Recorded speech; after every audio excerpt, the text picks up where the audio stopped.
જય માતાજી અને જય શ્રી કૃષ્ણ બધાને। આજે આપણે બનાવશું વણેલા ગાંઠિયા, તેની સાથે ફાફડા તેજ લોટમાંથી બનાવશું, જે ખાવામાં એકદમ સ્વાદિષ્ટ અને બજારમાંથી લાવ્યા હોય તેવા ઉજા દૂધ જેવા અને પોચા રૂ જેવા બનશે। તેને બનાવવા માટે મેં અહીં 1 કપ જેટલો બેસન લીધો છે। અહીં આપણે ચણાના લોટનો ઉપયોગ નથી કરવાનો, બેસનનો ઉપયોગ કરવાનો છે। સારું રિઝલ્ટ જોતું હોય તો ખાસ આપણે અહીં બેસનનો લોટ વાપરવો। તેની સાથે આપણે 1/2 ટેબલ સ્પૂન જેટલું મીઠું અને 1/2 ટેબલ સ્પૂન જેટલી અહીં આપણે સોડા ખાર વાપરવાનો છે। તેની સાથે 1/4 ચમચી હિંગ, અજમો સારી રીતે આ બધું મિક્સ કરવાનું છે। માટે આપણે એક વાટકો અથવા આ રીતે કપ જ લઈ લેશું। 2 ટેબલ સ્પૂન જેટલું અહીં મેં તેલ ઉમેર્યું છે। તમારે જો વધારે મોણવાળા કે વધારે પસંદ હોય તેલ વાપરવું તો તમે 1 ટેબલ સ્પૂન જેટલું વધારે ઉમેરશો તો વધારે પૂચા અને વધારે સરસ બનશે ગાંઠિયા। પરંતુ મેં 2 ટેબલ સ્પૂન તેલ નાખ્યું છે। તેની સાથે આપણે 2 ટેબલ સ્પૂન ભરી પાણી ઉમેરશું। પાણી આપણે આગળ પણ જરૂર પડશે, પરંતુ અત્યારે તેલ જેટલું પાણી ઉમેરી સારી રીતે મિક્સ કરું છું।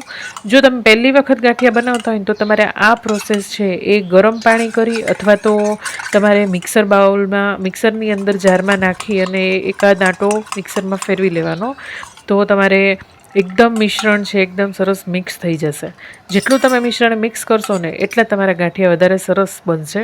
તો અહીં આપણે અડધું છે પાણી, આપણે જે મિશ્રણ તૈયાર કર્યું છે અડધું મેં અહીં ઉમેરી દીધું છે। થોડું મેં રાખ્યું છે, તો ધીમે ધીમે આ રીતે 2 વારમાં આપણે ઉમેરવાનું। તો અહીં બાકી બચેલું પણ મેં ઉમેરી દીધું છે અને સારી રીતે મિક્સ કરી લઈશું। અહીં આપણે બેસન વાપર્યું છે એટલે પાણી બહુ ધ્યાનથી નાખવું પડશે। ચણાનો લોટ હોય કે બેસન હોય, પાણી છે એકદમ આપણે ઓછું ઉમેરી અને લોટ બાંધવાનો હોય છે। હવે ફરી વખત તેની અંદર હું 2 ટેબલ સ્પૂન જેટલું પાણી ફરી વખત લઉં છું અને બધું સારી રીતે મિક્સ કરી લઈશું। અને અજમાને એવું ઉમેર્યું છે એ બધું નાખી દઈશું મિક્સ કરી। તો આ રીતે તમારે મિક્સ કરી અને 2 ટેબલ સ્પૂન ભરેલું પાણી આપણે વધારે લીધું છે એ પણ ઉમેરી દઈશું। અને હવે આપણે પાણી ઉમેરવાની જરૂર નહીં પડે, આ રીતે જ આપણો લોટ બંધાઈને તૈયાર થઈ જશે। કદાચ એકાદ ચમચી વધારે ઓછી થાય તો તમારે જોઈને ઉમેરવું થોડું થોડું પાણી। તો આ રીતે આપણે રોટલી કરતાં થોડો નરમ હોય ને એવો લોટ બાંધી અને તૈયાર કરવાનો છે। તો ઘણી વખત ચણાના લોટમાં અલગ અલગ પ્રમાણે પાણી જતું હોય છે, કદાચ એકાદ ટેબલ સ્પૂન આગળ પાછળ થાય। તો તમે આ રીતે મસળશો તેમ એકદમ સોફ્ટ થતો જશે લોટ। તો ચોંટશે બહુ એટલે આપણે નીચે તળિયામાંથી અને હાથ સાફ કરી લઈશું। આ રીતે તમે સાફ કરી લેશો ને તો ચોંટતો બંધ થઈ જશે। તમે જો ગૂંથ્યા જ કરશો ને તો એકદમ ચોંટ્યા કરશે। એક વખત તમે હાથ અને નીચેનું તળિયું છે સાફ કરી લેશો તો ચોંટતો છે એ બંધ થઈ જશે, બિલકુલ નહીં ચોંટે, કારણ કે આપણે તેમાં મોણ સારા પ્રમાણમાં નાખ્યું છે। તો આ રીતે એકવાર સાફ કરી અને પછી ફરી વખત કૂણવશું। તો જો આ રીતે હવે તમે મસળશો ને તો બિલકુલ નહીં ચોંટે હાથની અંદર કે નીચે વાસણની અંદર। તો આપણે કેટલો કૂણવવાનો છે, જ્યાં સુધી અંદર સ્ટ્રેચ કરો તો તૂટી ન જાય લોટ, એ રીતે આપણે કરવાનું। અત્યારે તમે જોઈ શકો છો થોડો ખેંચે ને ત્યાં તૂટી જતો હોય છે લોટ। તો આ રીતે થતો હોય ને ત્યાં સુધી આપણો લોટ છે એ પરફેક્ટ નથી ગાંઠિયા વણવા માટે। તો તમે ધારો તો 15થી 20 મિનિટ સુધી રેસ્ટ આપી શકો। આ લોટને જેટલો રેસ્ટ આપશો ને એટલા ગાંઠિયા એકદમ પોચા અને સરસ બનશે। તો અહીં હું સહેજ તેલ નાખી અને ફરી વખત મસળી લઉં છું અને ઢાંકી અને 15થી 20 મિનિટ માટે રહેવા દઈશ। તો 15થી 20 મિનિટ આપણે રહેવા દઈશું ને પછી આપણા લોટમાં એકદમ કૂણ આવી જશે ને એવું થઈ જશે। તમે જોયું હશે બહાર આપણે લેવા જઈએ લારી પર કે દુકાનમાં, ત્યારે તે લોકોએ લોટ છે એ બાંધી અગાઉ તૈયાર કરેલો જ હોય છે અને જ્યારે આપણે લેવા જઈએ ત્યારે અંદરથી લોહ કાઢી અને ગરમ ગરમ આપણને બનાવી દેતા હોય છે। તો આ રીતે તમે જુઓ, હવે તમે ખેંચશો ને તો ખેંચાશે, તૂટશે નહીં। તો હવે તમે જોઈ શકો છો એકદમ સ્ટ્રેચીનેસ આવી ગઈ છે આપણા લોટની અંદર। હવે આ લોટ ગાંઠિયા માટે તૈયાર છે। તો 15થી 20 મિનિટ રેસ્ટ આપ્યા પછી આ રીતે લાકડાનું કોઈ પાટલો કે પાટલી લઈ અને તેની ઉપર લોટને ફેલાવી લેવાનો। આપણે અહીં અધકચરા તીખા ઉમેરવાના છે, તમે ભૂકો પણ ઉમેરી શકો છો અને અહીં તમને જેટલા તીખા પસંદ હોય એટલા તમે ઉમેરી શકો છો। અને હા, તમને મોઢામાં જો અધકચરા આવતા હોય, ન ગમતા હોય તો પાવડર કરી તમે ઉપરથી પણ સ્પ્રિંકલ કરી શકો છો, કે જેને ભાવતા હોય તેને ઉમેરીને આપી શકો, ઉપરથી જ નાખીને તૈયાર થઈ જાય ગાંઠિયા પછી। પરંતુ જો પસંદ હોય તો આ રીતે અંદર જ નાખવા, કારણ કે ટ્રેડિશનલી જે આપણે વણેલા ગાંઠિયા છે એ આ રીતે બનતા હોય છે, અંદર જ ઉમેરી દેતા હોય છે ગાંઠિયાની અંદર। તો હવે ફરી વખત આપણે તેને મસળી લેશું. એકદમ સરસ ચીકણો લોટ થઈ ગયો છે અને બહુ સરસ એવા ગાંઠિયા વણાય છે. મેં તો આજે પહેલી વાર બનાવ્યા એટલે વણવામાં થોડી મુશ્કેલી આવી હતી, પરંતુ જો તમે પ્રેક્ટિસ કરશો ને તો વણવા એકદમ સહેલા છે. આ રીતે ગોળ કરી અને લાંબુ કરતું જવાનું.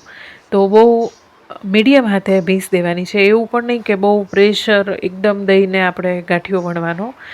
નોર્મલી આપણે જે રીતે કરતા હોય એ રીતે આ રીતે વણતું જવાનું. તો એક પટ્ટી જેવું તૈયાર થઈ જશે. આંગળી અને હથેળીની વચ્ચેનો ભાગ હોય ત્યાંથી તમારે આ રીતે પટ્ટી બનાવવાની. તો નહીં બહુ જાડી નહીં બહુ પાતળી, એ રીતે. તો અહીં મારે તૂટી જાય છે કારણ કે મેં પહેલી વખત બનાવ્યા છે. બાકી તો બહુ જ ઇઝીલી અને ફટાફટ બની જતા હોય છે આ ગાંઠિયા. તો હવે થોડું તેલ ગરમ થાય ને એટલે આપણે તેની અંદર ગાંઠિયાને ઉમેરી દઈશું. પહેલી વખત બનાવ્યા તો પણ આટલા પરફેક્ટ બન્યા છે, તમે જોઈ શકો છો. બહુ જ સરસ એવા બનશે. હા, પ્રેક્ટિસ કરશો ને એટલે વણાશે સરસ. દેખાવમાં અત્યારે સારા નથી પણ ખાવામાં ખૂબ જ જોરદાર બન્યા હતા ગાંઠિયા. ખરેખર એકવાર જરૂરથી આ રીતથી ટ્રાય કરજો. અને હજી સુધી ચેનલને સબસ્ક્રાઈબ ન કરી હોય તો ચેનલને સબસ્ક્રાઈબ જરૂરથી કરી લેજો. વિડીયો પસંદ આવે તો વિડીયોને લાઇક કરજો, શેર કરજો અને ખૂબ ને ખૂબ શેર કરજો, જેથી બીજા લોકો પણ આ રીતે બનાવી શકે. તમને વિડીયો પસંદ આવ્યો હોય તો એકવાર તમે જાતે જ બનાવી જુઓ. મારી મહેનત જરા પણ ગમી હોય તો વિડીયોને જરૂરથી લાઇક કરજો. હવે આ જ લોટની અંદરથી આ રીતે બધા જ ગાંઠિયા વણી અને તૈયાર કરી લીધા હતા. અને બાકી રહેલા લોટમાંથી મેં ફાફડા પણ વણ્યા છે. મેં ફાફડાનો વિડીયો અગાઉ પણ અપલોડ કરેલો છે. એકદમ પરફેક્ટ રેસીપી છે, તમે ત્યાંથી પણ જોઈ શકો છો. બાકી આ રીતે તમારે વણવા ન ફાવે તો આ લોટની અંદર જ તમે ફાફડા પણ બનાવીને તૈયાર કરી શકો છો. હા, એક તીખા થોડા હાથકચરામાં આવશે. બાકી ફાફડામાં ઉપરથી સ્પ્રિંકલ કરવામાં આવે છે ભૂકો. પણ અમને ભાવે છે એટલે આ રીતે મેં આમાંથી જ ફાફડા પણ તૈયાર કરી લીધા.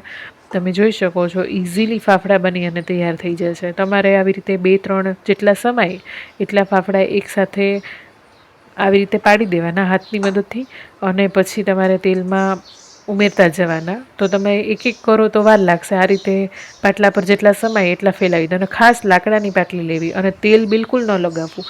તમે નીચે તેલ લગાવીને પાડશો ને એટલે શું થશે, આ લોટ છે ને એ ચોંટશે નહીં પાટલા જોડે અને લસરતો જશે એટલે વણાશે નહીં ગાંઠિયો અને ફાફડો પણ નહીં પડે.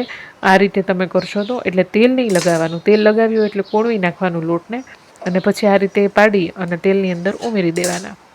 તો જો આ રીતે જ મેં ફાફડા પણ તૈયાર કરી લીધા. અને ગાંઠિયા જોડે મરચાં તો જોઈએ જ, તો અહીં મેં તીખા મરચાં પણ તળી લીધા છે. અને બધા જ ગાંઠિયા અને ફાફડા બંને તૈયાર છે. મરચાં પણ તળાઈ ગયા છે. તેને મેં પોપૈયાની ચટણી અને ગ્રીન ચટણી જોડે સર્વ કર્યા છે. બહુ ટેસ્ટી એવા ગાંઠિયા બન્યા હતા. વિડીયોને લાઈક કરી દેજો જો વિડીયો પસંદ આવ્યો હોય તો. હજી એકવાર કહું છું. અને આવો સપોર્ટ કરતા રહેજો. વિડીયો પસંદ આવે તો વિડીયોને શેર પણ કરજો અને તમે પણ રેસીપી બનાવી મને જણાવજો કે તમારે આ ગાંઠિયા કેવા બન્યા હતા. તો આવજો. જય માતાજી. મળીએ નેક્સ્ટ વિડીયોમાં.